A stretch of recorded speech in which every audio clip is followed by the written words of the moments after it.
Joining me on the broadcast right now is Maksym Yali. He's joining us from Kyiv. He's a political expert in international relations. He's a professor also at the Department of International Relations at the National Aviation University of Kyiv. Good afternoon, Mr. Yali. Thank you for speaking to us. Mr. Yali, you just heard your president over there. He spoke significantly about the security guarantors and how he sees that perhaps as a way forward in talks with Russia. Now, France has already responded, so has China. China, of course, doesn't want to be involved with this. But do you think perhaps that that's the way forward? Well, you mean as for China or negotiations in general? I mean negotiations in general, that you are given security guarantees by at least some powerful European countries perhaps, and thereafter there can be some sort of agreement between Russia and Ukraine. Well, there are few points I need to dwell upon. Firstly, as for guarantees, Germany, Italy, Britain, Turkey agreed already to give such guarantees. But the problem is that, for example, Great Britain is not ready to give such guarantees as NATO states, Article 5. Yes, so it means if Russia attacks, invades us once again, they will not join the war. So, and of course, we need a guarantee from a nuclear power state, definitely, because we are waging war with a second nuclear power state, Russia. So, of course, and we need such guarantees from the United States, most important because it's number one, state's number one superpower, nuclear superpower. And unfortunately, so far, the United States are not ready. We started discussions. So from my point of view, it will take a lot of time, and I have serious doubts that the United States, at least now, is ready to give such guarantees to Ukraine. The same as you mentioned, China, France, and other states. They are afraid even to give us necessary equipment, weapons, anti-air systems to protect our air. What to tell about guarantees against nuclear state such as Russia. So from my point of view, it's a long talk. As for the negotiations in Turkey, I'm sure also in nearest future, I mean next couple of weeks, I'm not expecting any significant results. Actually, the representative of Turkish Ministry of Foreign Affairs just yesterday said the same. Because now, you know, the most important, I want to believe, the final battle is going to take place in Donbass. You know that Russians withdrew their troops from Kiev region and from the north of Ukraine. And now they are preparing again new huge attack on Donbass. And of course, one of the most important issues is Mariupol.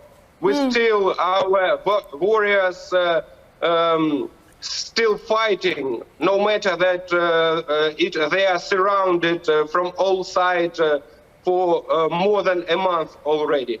So from my point of view, Russia is not ready to sign a truce, not talking about peace treatment, before they achieve their goals. And the goal is to capture Donetsk and Lugansk region completely, and to safeguard the corridor, ground corridor to Crimea. That's their main goal so far. All right. As you're pointing out, of course, they are now also concentrating the fighting towards that region because they've withdrawn from other parts of Ukraine. Let me also bring in Yevgenia Kravchuk. She's a Ukrainian MP. She now joins us live.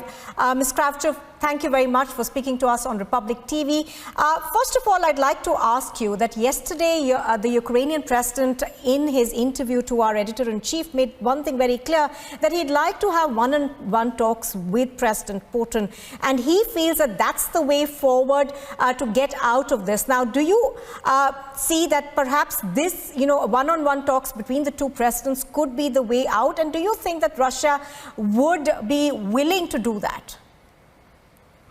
Well, Russia, to be really willing to have some sort of peace negotiation, there is a very important point. We need to have a victory on the battlefield.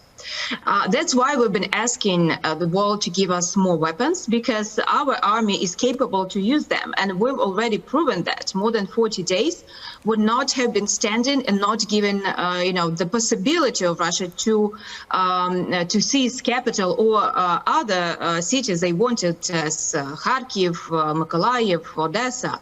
And actually their so-called withdrawal from northern Ukraine was nothing else but fleeing, because they couldn't hold, longer and to go further to have Kyiv. So I think the real peace negotiations, when Russia will not be in their propaganda world they created for themselves, is when Ukrainian army will basically kick out Russia from the territories they seized after February 24th. And that was actually our President Volodymyr Zelensky telling in this exclusive interview, that program minimum for us is to free these territories that Russia captured and occupied since February 24. And of course, Crimea and part of Donbass that was occupied in 2014, is much longer and more complicated process that probably does need these diplomatic negotiations. Right. Also, if I could come back to you on this one. Earlier on, you were talking to, this question, of course, is for Mr. Yali. Mr. Yali, you were saying that you don't really think that security guarantees will take you much further. Now, is Ukraine actually cinched by the fact that, NATO, even though they have helped you with weapons, aren't really willing to join that fight? So security guarantees, in a sense, need to be more substantial, because if they just mean that they'll give you weapons, if you're attacked by another power, that doesn't really cut any ice. So do you think perhaps there is some amount, from what I could understand of what you were saying, there is some amount of skepticism over that as well?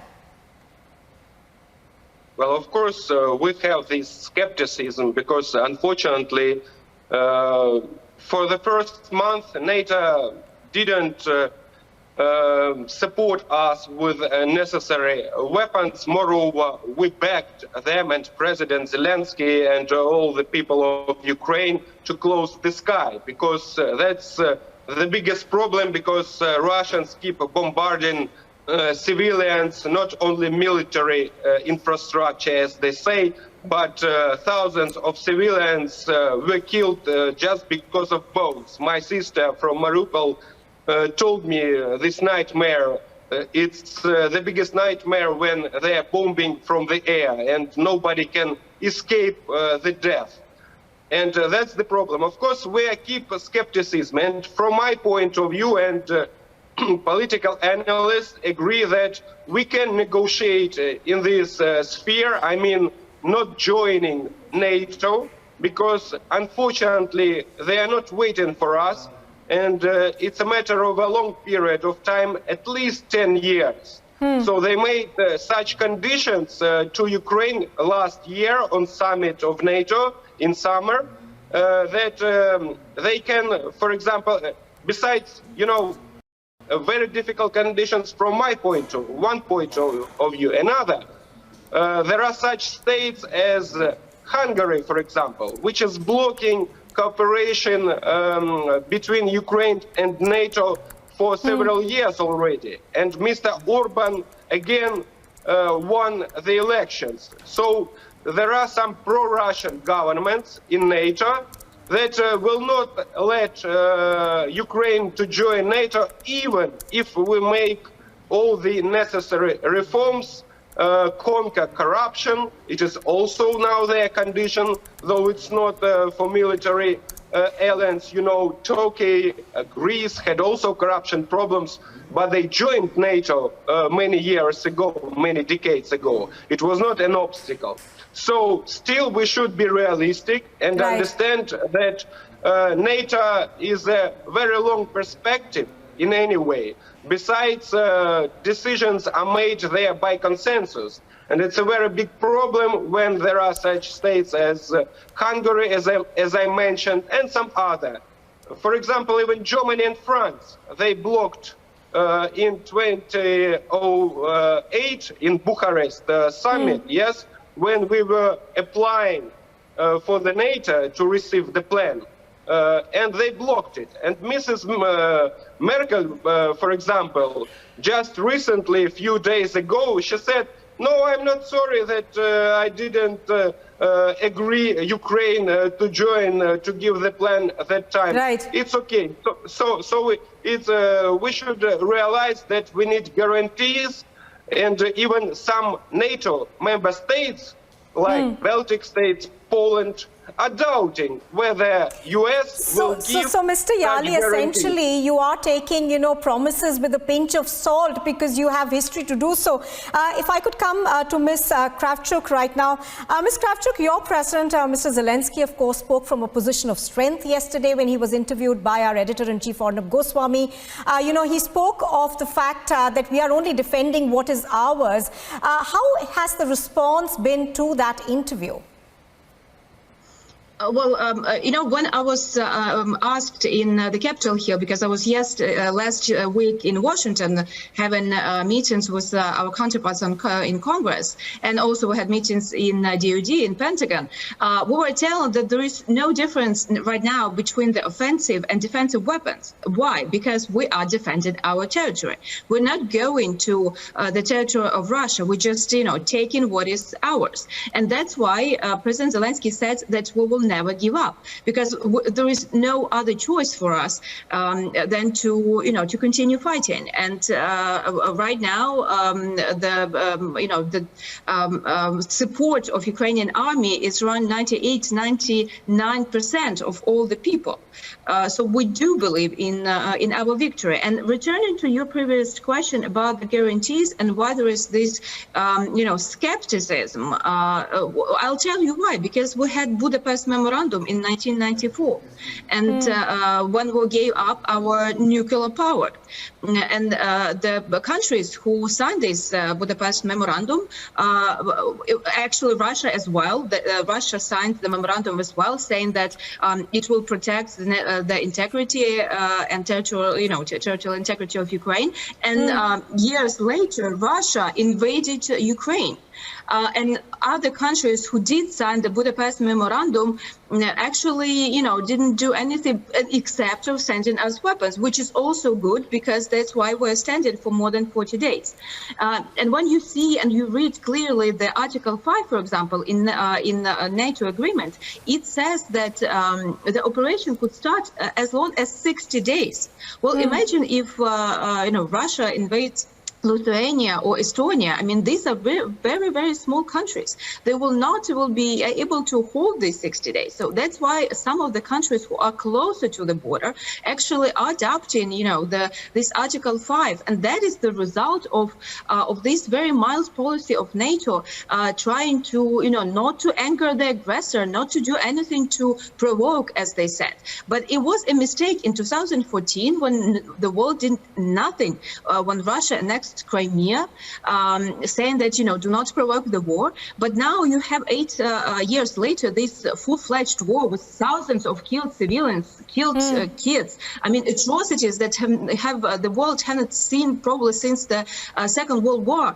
And that was a result of NATO countries sort of, closing their eyes. That's why Zelensky said that, the countries of the West need at least 10% of courage of Ukraine to stand for values, to stand for democracy, and to stand for this security in architecture. Because if we do not stop Putin right now, there would be other invasions in other countries. There'd be other dictators who will think, well, if the world didn't stop Putin, I can do whatever in my part of the world.